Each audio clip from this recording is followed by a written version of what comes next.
찬양을 했던 내용을 이렇게 들어보니까 오늘 본문에도 상당히 해당되는 말씀이라고 볼 수 있습니다. 내가 어려움이 있을 때 주님이 나를 찾아오셔서 나를 만져주셨고, 내가 어려운 가운데 있다 할지라도 그럼에도 불구하고 나를 안아주시고 나를 찾아오셔서 나를 먼저 아시고 이렇게 품어주신 예수님의 그 사랑에 대한 찬양의 표현인 것 같습니다.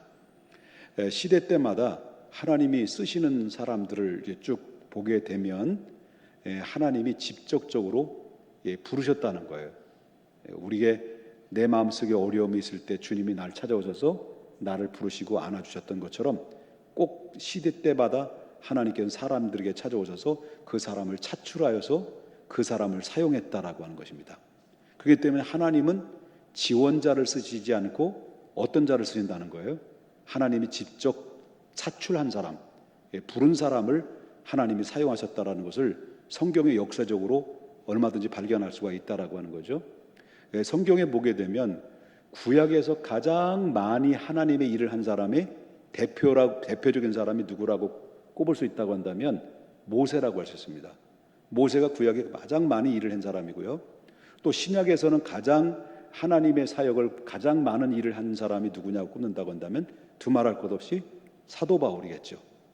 그리고 예수님의 12명의 제자들 중에서 가장 주의 일을 많이 한 사람이 누굴까요? 오늘 본문에 소개되고 있는 베드로라고 할 수 있습니다. 이들은 하나님께로부터 직접 착출돼서 하나님의 사명을 맡겨줬을 때 그 사명을 잘 감당해서 가장 많은 하나님의 역사를 이루는 하나님의 주인공들이 되었다라고 하는 것을 보게 됩니다. 이들의 공통점이 뭐냐면 아까도 말씀드렸지만 모두가 자기가 내가 이렇게 하겠습니다, 내가 주의 종의 길로 가겠습니다라고 자기 스스로 자원한 게 아니에요. 전부 다 하나님이 차출된 사람들이라는 거예요. 모세가 애굽으로 내려가겠습니다 라고 기도한 적이 없어요. 모세가 이스라엘 민족의 지도자가 되겠습니다라고 기도해 본 적이 없어요. 그런데 하나님이 그를 결국은 구원자로 삼아주셨고 민족의 하나님 앞에 위대하게 쓰임받는 이스라엘을 해방시키는 정말 애굽에서 인도해낸, 그리고 가나안 목전까지 인도해낸 위대한 지도자가 됐다라고 하는 것입니다. 이것은 전적인 누구의 은혜일까요? 하나님의 은혜였다라고 하는 겁니다. 여러분, 바울 이야기를 보십시다. 바울도 마찬가지입니다. 바울은 단 한 번도 자기가 선교사가 되겠다라고 기도한 적이 없어요. 그리고 꿈에도 예수님을 믿겠다라고 기도한 적도 없어요. 오히려 예수를 믿는 사람들을 핍박하고 오히려 예수님을 죽였던 사람이 누구예요? 바울이었어요. 근데 바울은 지원하지 않았어요. 그런데 하나님이 그를 불렀어요. 예수님이 다메섹 도상에서 예수님을 죽이려고 예수 믿는 사람 잡아다 체포 명장을 발부받아가지고 다메섹까지 갔던 이 바울에게 예수님이 나타나셔서 뭐라고 합니까? 사울아 사울아 불렀어요. 예수님을 먼저 부른 게 아니에요. 사울아 사울아 불렀어요. 누구십니까? 그 순간에 하나님의 강렬한, 예수님의 부활의 강렬한 빛을 보고 그 사울은 그 자리에 쓰러졌죠. 네가 핍박하는 내 예수다. 내가 너를 위해서, 이방인을 위해서 내가 너를 불렀다라고 하는 사명을 그에게 맡겨줬죠. 그래서 결국 어떻습니까? 이 사도 바울도 자기가 자원해서 예수님을 따랐던 제자가 아니고 선교사가 된 게 아니라 예수님이 직접 찾아오셔서 그를 불렀다라고 하는 거예요. 여러분, 베드로 언제 얘기죠? 베드로. 오늘 본문에 나오는 베드로를 보게 되면 예수님의 제자들 중에서 가장 일을 많이 한 사람, 하나님 일을 많이 한 사람, 이 베드로죠. 이 베드로는 단 한 번도 자기가 예수님의 제자가 되겠다라고 기도한 적이 없어요. 그리고 복음의 사도가 되겠다라고 자기가 자원하고 자청해서 주님을 따른 게 아니에요. 그냥 갈릴리 바다에서, 그는 직업이 어부니까 늘 이제 고기 잡는 생활에 익숙되어 있기 때문에 고기를 잡고 있는 생활 속에서 있었던 어부죠. 그런데 어느 날 밤에 예수님께서 이제 말씀을 마치시고 그 갈릴리 바다에 도착하신 거예요. 마침 베드로가 그때 당시 동료들과 밤이 맞도록 그물을 내려서 고기를 잡으려고 했지만 고기를 못 잡은 거예요. 고기를 못 잡고 이제 그물을 철거하려고 씻는 중에 있는데 그때 예수님이 베드로에게 그 일당이 아니에요. 그 악당들이 아니 그 사람들에게 나타나셔가지고 바로 그물을 씻는 베드로에게 뭐라고 그래요? 오늘 본문에 5장 4절에 깊은 곳에 그물을 내려 고기를 잡으라. 예수님 그 명령을 내려요.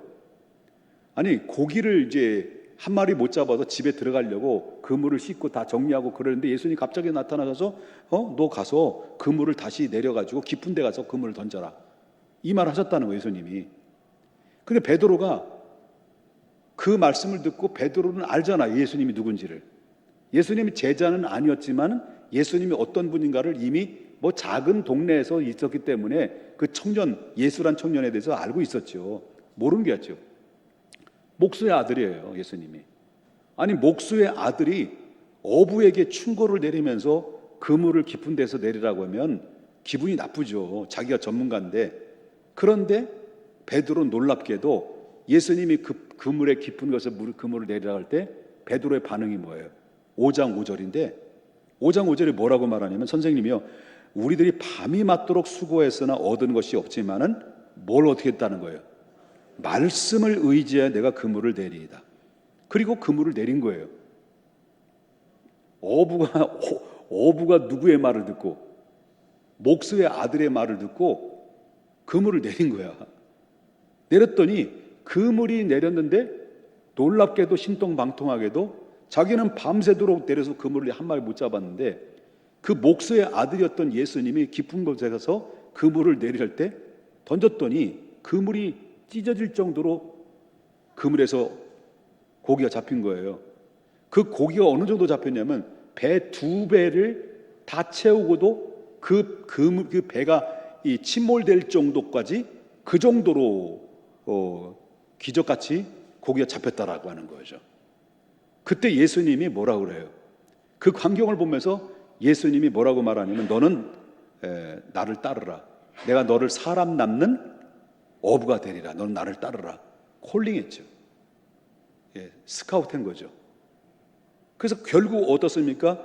그 베드로는 예수님께로부터 차출됐고 베드로가 예수님을 따르려고 하는 것이 절대는 아니었어요. 원래는 아니었어요. 그런데 예수님이 단 한 명도, 여기 전체적으로 보게 되면 예수님 12명의 제자들이 있잖아요. 제자들이 12명의 제자들도 단 한 명도 자기가 제자가 되겠다라고 따른 적이 없어요. 전부 다 예수님이 지원한 자가 아니라 예수님이 다 일일이 부른 거예요. 나를 따르라. 제자 삼으신 거죠. 이해되셨습니까? 그러면 하나님이 차출된 사람들의 조건이 뭐였었냐면 바로 누구를 차출했느냐, 어떤 사람을 차출했느냐. 하나님이 차출된 사람들은 특징적으로 3가지가 있어요. 바로 3가지인데 하나는 순종이었습니다. 순종이라고 하는 것은 바로 뭐냐면 주의 말씀 앞에 기쁨으로 따르는 사람이 있습니다. 그 다음에 2번째는 바로 뭐냐면 복종이었습니다. 내가 원하지는 않지만 당신이 뜻이라고 한다면 내가 기꺼이 하겠습니다. 이게 아마 베드로가 아니었겠는가 생각합니다. 내가 지금 밤이 맞도록 그물을 내렸지만은 당신이 말씀하시니까 말씀을 의지해서 내가 그물을 내리겠습니다라고 이렇게 얘기했겠죠. 그 다음에 맹종이라는 게 있어요. 맹종. 순종, 복종, 맹종. 이 맹종이라는 것은 좋든지 싫든지 묻지도 않고 따지지도 않고 그냥 따르는 거예요. 이게 맹종이라고 하는 거죠.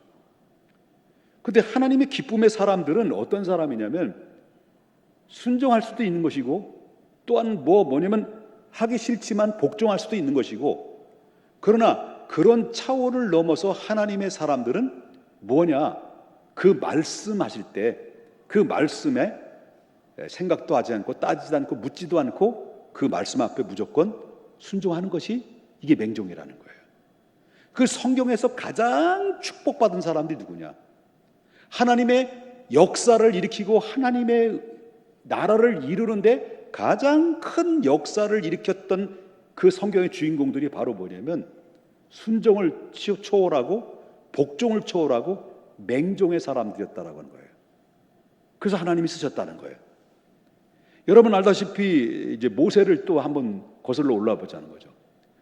모세는 처음부터 순종한 사람이라고 볼 수 있습니다. 그런데 나중에는 어떤 사람으로 바뀌어집니까? 맹종의 사람으로 바뀌어져요.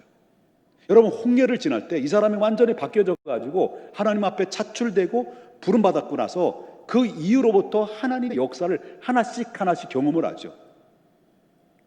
그러니까 지팡이가 뱀으로 만들어지고 뱀이 또 가슴에 손을 얹고 문둥병이 발하고 또 낫고 애굽에 가서 10가지 재앙을 목격을 하고 자기가 하나님의 말씀을 순종하고 복종하다 보니까 이렇게 이런 역사를 일어나는구나라는 것을 모세는 계속 체험을 하죠.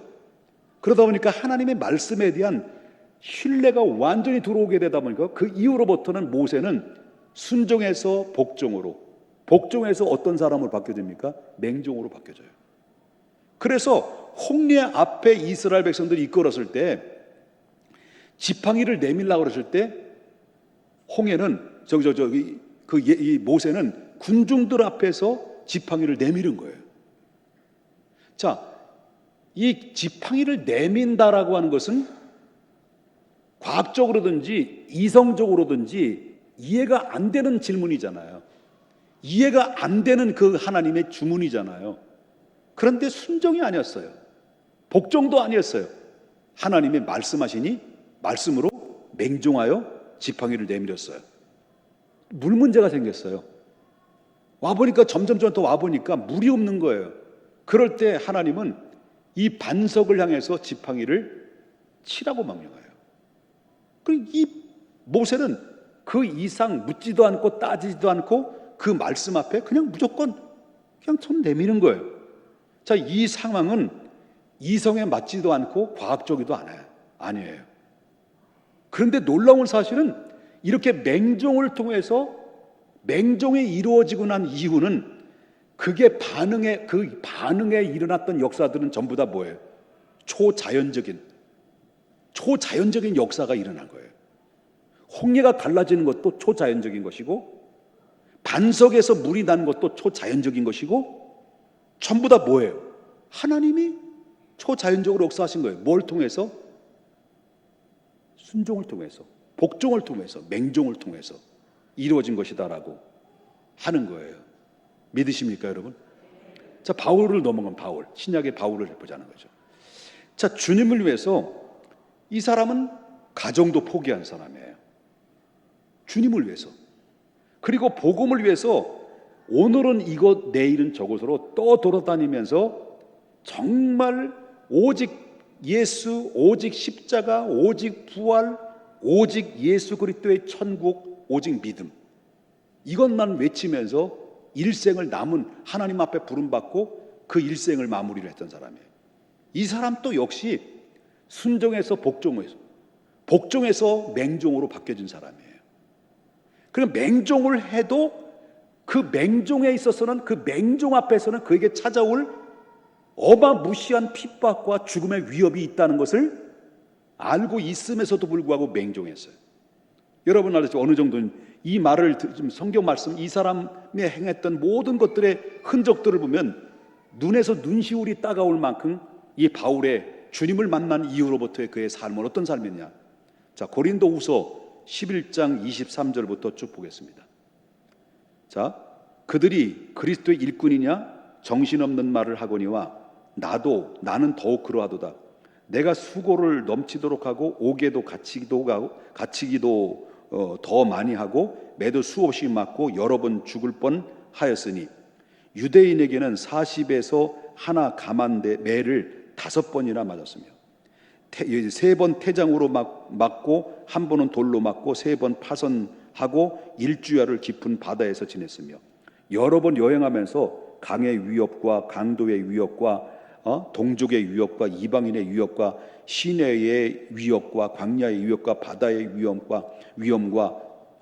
위험입니다. 거짓 형제 중에 위험을 당하고 또 수고하며 애쓰고 여러 번 자지 못하고 줄이며 목마르고 여러 번 굶고 춥고 헐벗었노라. 이외 일은 고사하고 아직도 날마다 내 속에서 눌리는 일이 있으니 곧 모든 교회를 위해서 염려함이니라.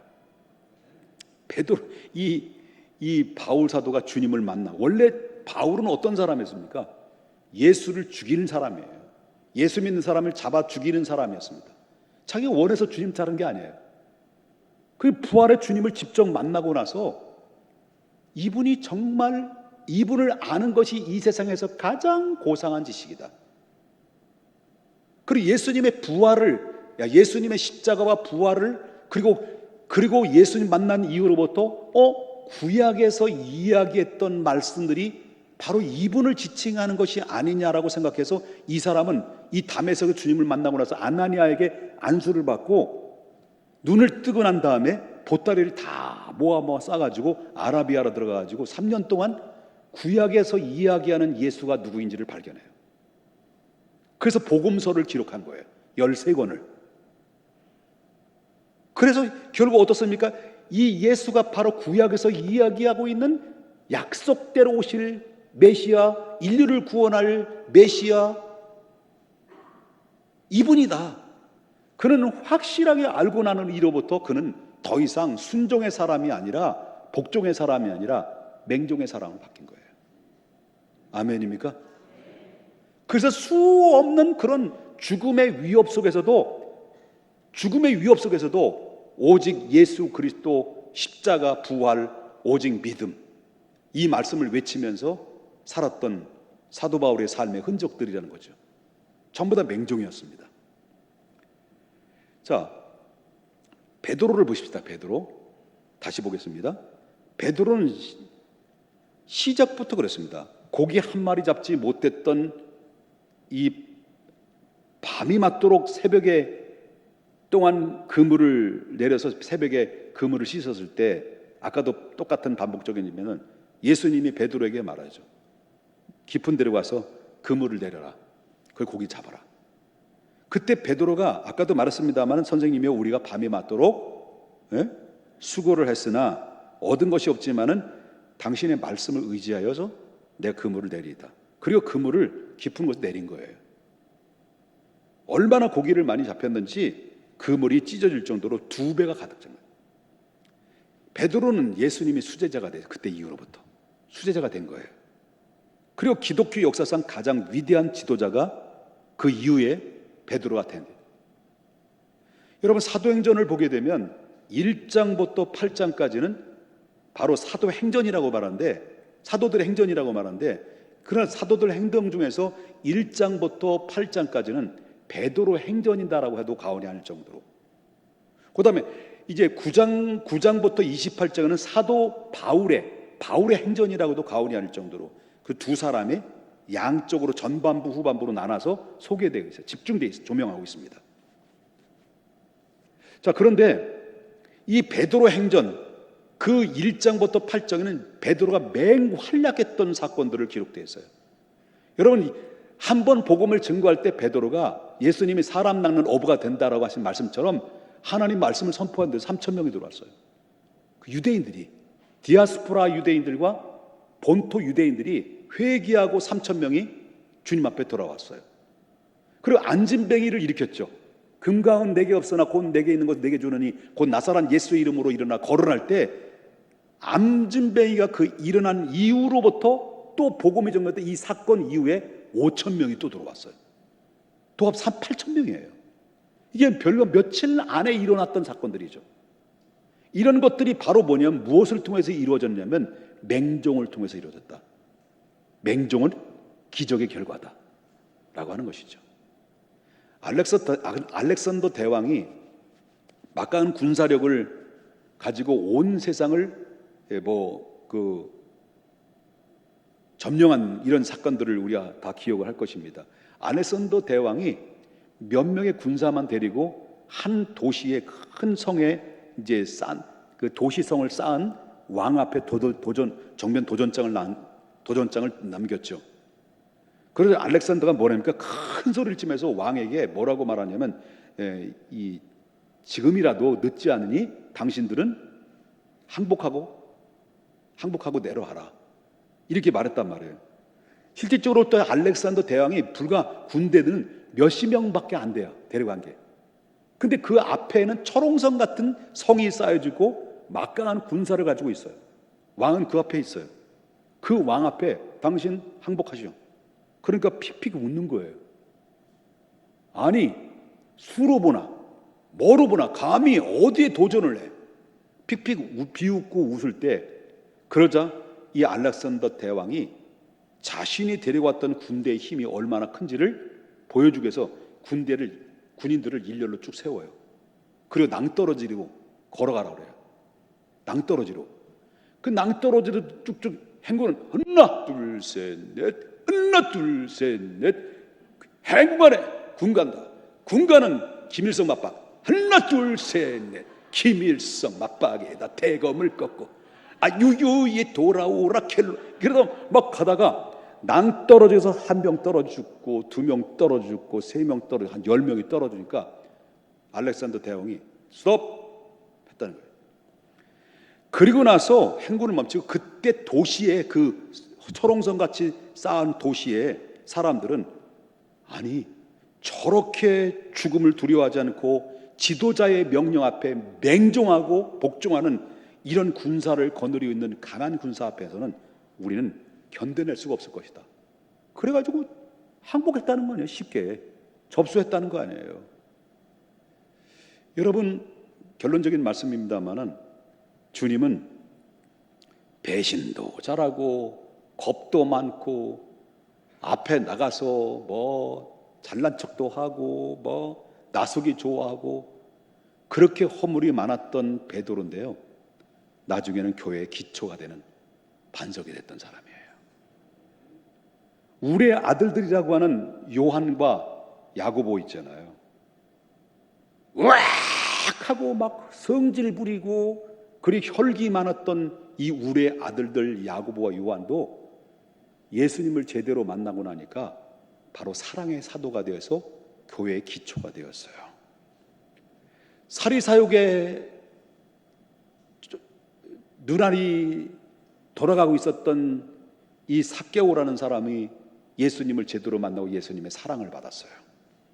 병약했던 사도 바울이 세계 선교의 하나님의 주인공으로 우뚝 세움받았어요.